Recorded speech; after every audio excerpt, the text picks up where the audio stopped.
So on KFI in Los Angeles, I keep hearing these commercials for rich uncles promoting a non-traded REIT offered by the parent company Nexregen. And the funny thing, if you haven't noticed, is that on the very same radio station on Sundays on the Rick Edelman Personal Finance Show, Rick is constantly bashing non-traded REITs.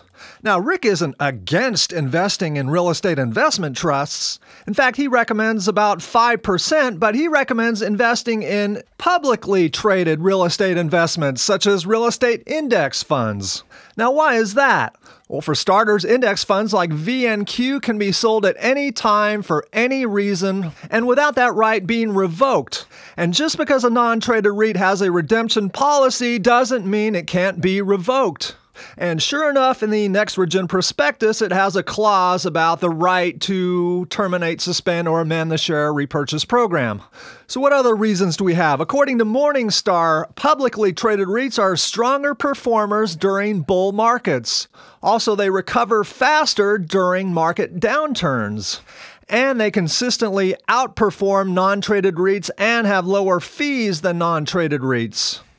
And a couple more studies you see on the screen here. Non-traded REITs outperformed by 1.4% per year. 71% of non-traded REITs underperformed their benchmarks. By the way, that's an important term there, benchmarks. It's not about comparing a REIT to a CD or the S&P 500 index. It's about comparing it to its benchmark or to a comparable index. And it's not about looking at the return like, oh, look, it paid 7.25% in 2012, 7.5% in 2013, 7.5% in 2014. That doesn't tell me anything.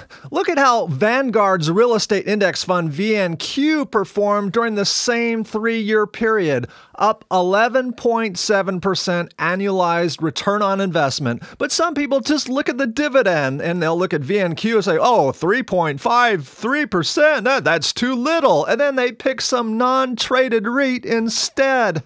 It's called chasing yield, chasing high dividends. Don't play that fool's game.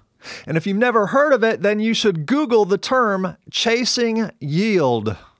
But anyway, Rich Uncles has this over-enunciating lawyer guy, Bill Handel, reading one of their commercials, and he describes Rich Uncles as having modest risk and a healthy rate of return.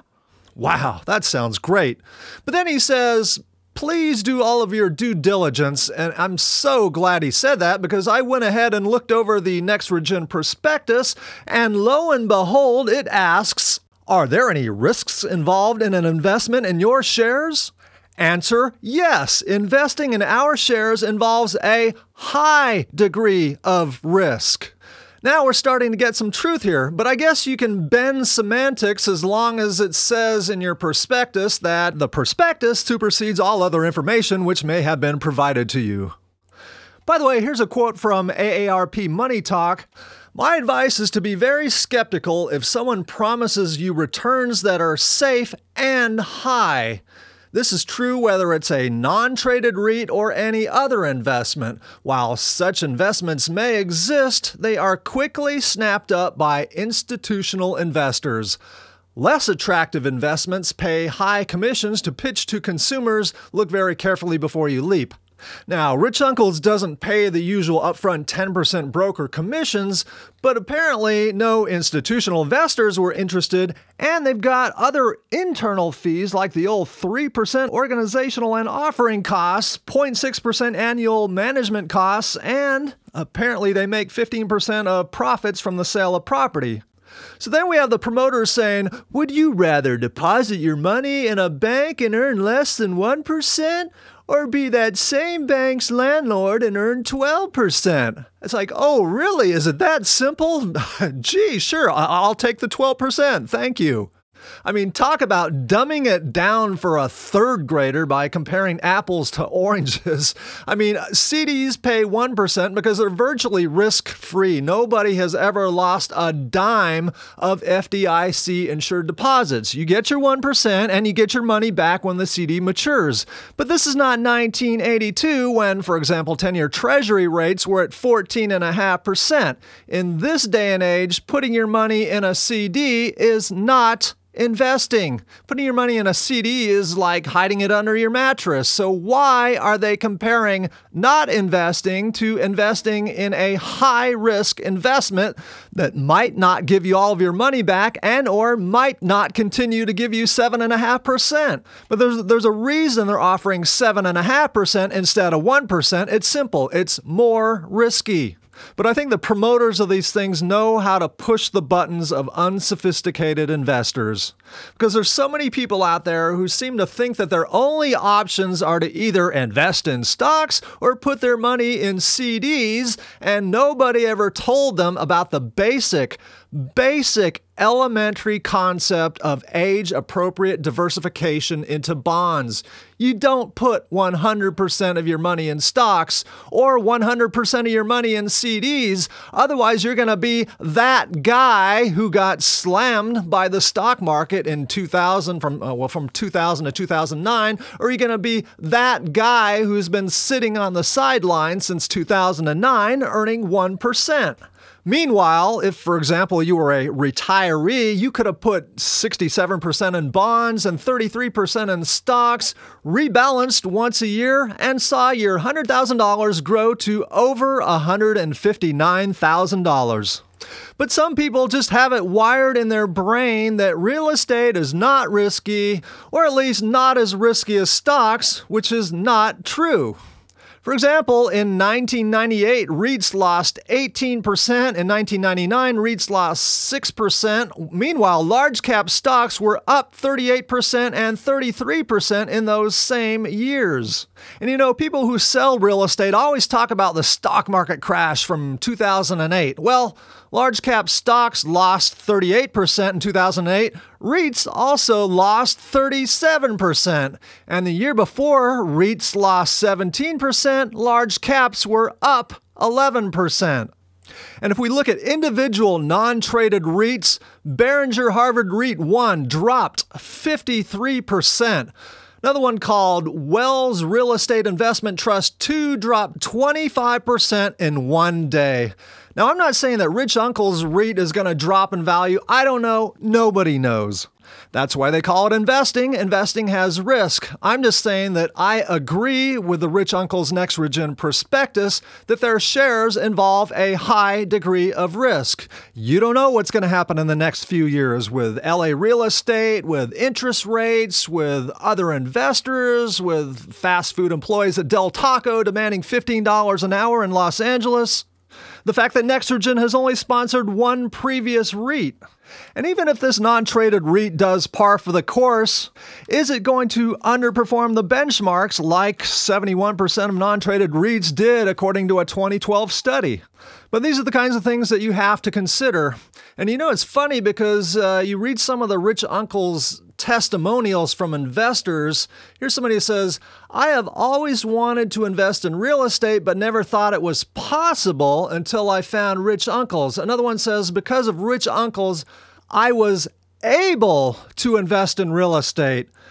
Here's a news alert for these unsophisticated investors. There's all kinds of REITs and low-cost index funds that are affordable and attainable. And if you can tie your shoelaces, this is only going to be slightly more difficult. You can open up an account with E-Trade, Ameritrade, or Scottrade and place a buy order for less than $10. But for some reason, some people have this perception that anything and everything that's on the stock market is risky, and so they need to invest in private equity commercial real estate.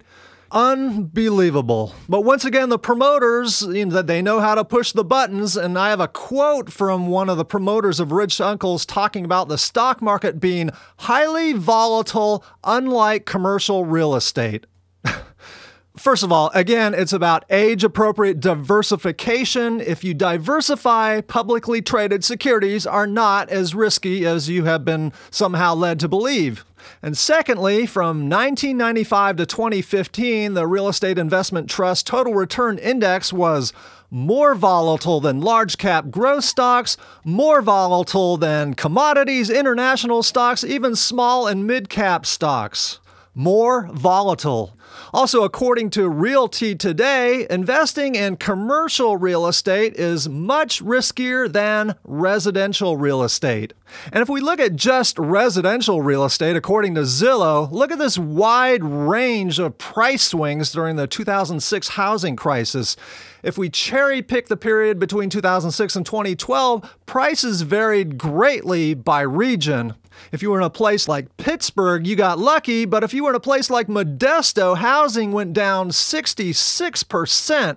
By the way, S&P 500 index during the same time period, up 15%, or 2.4% on an annualized basis.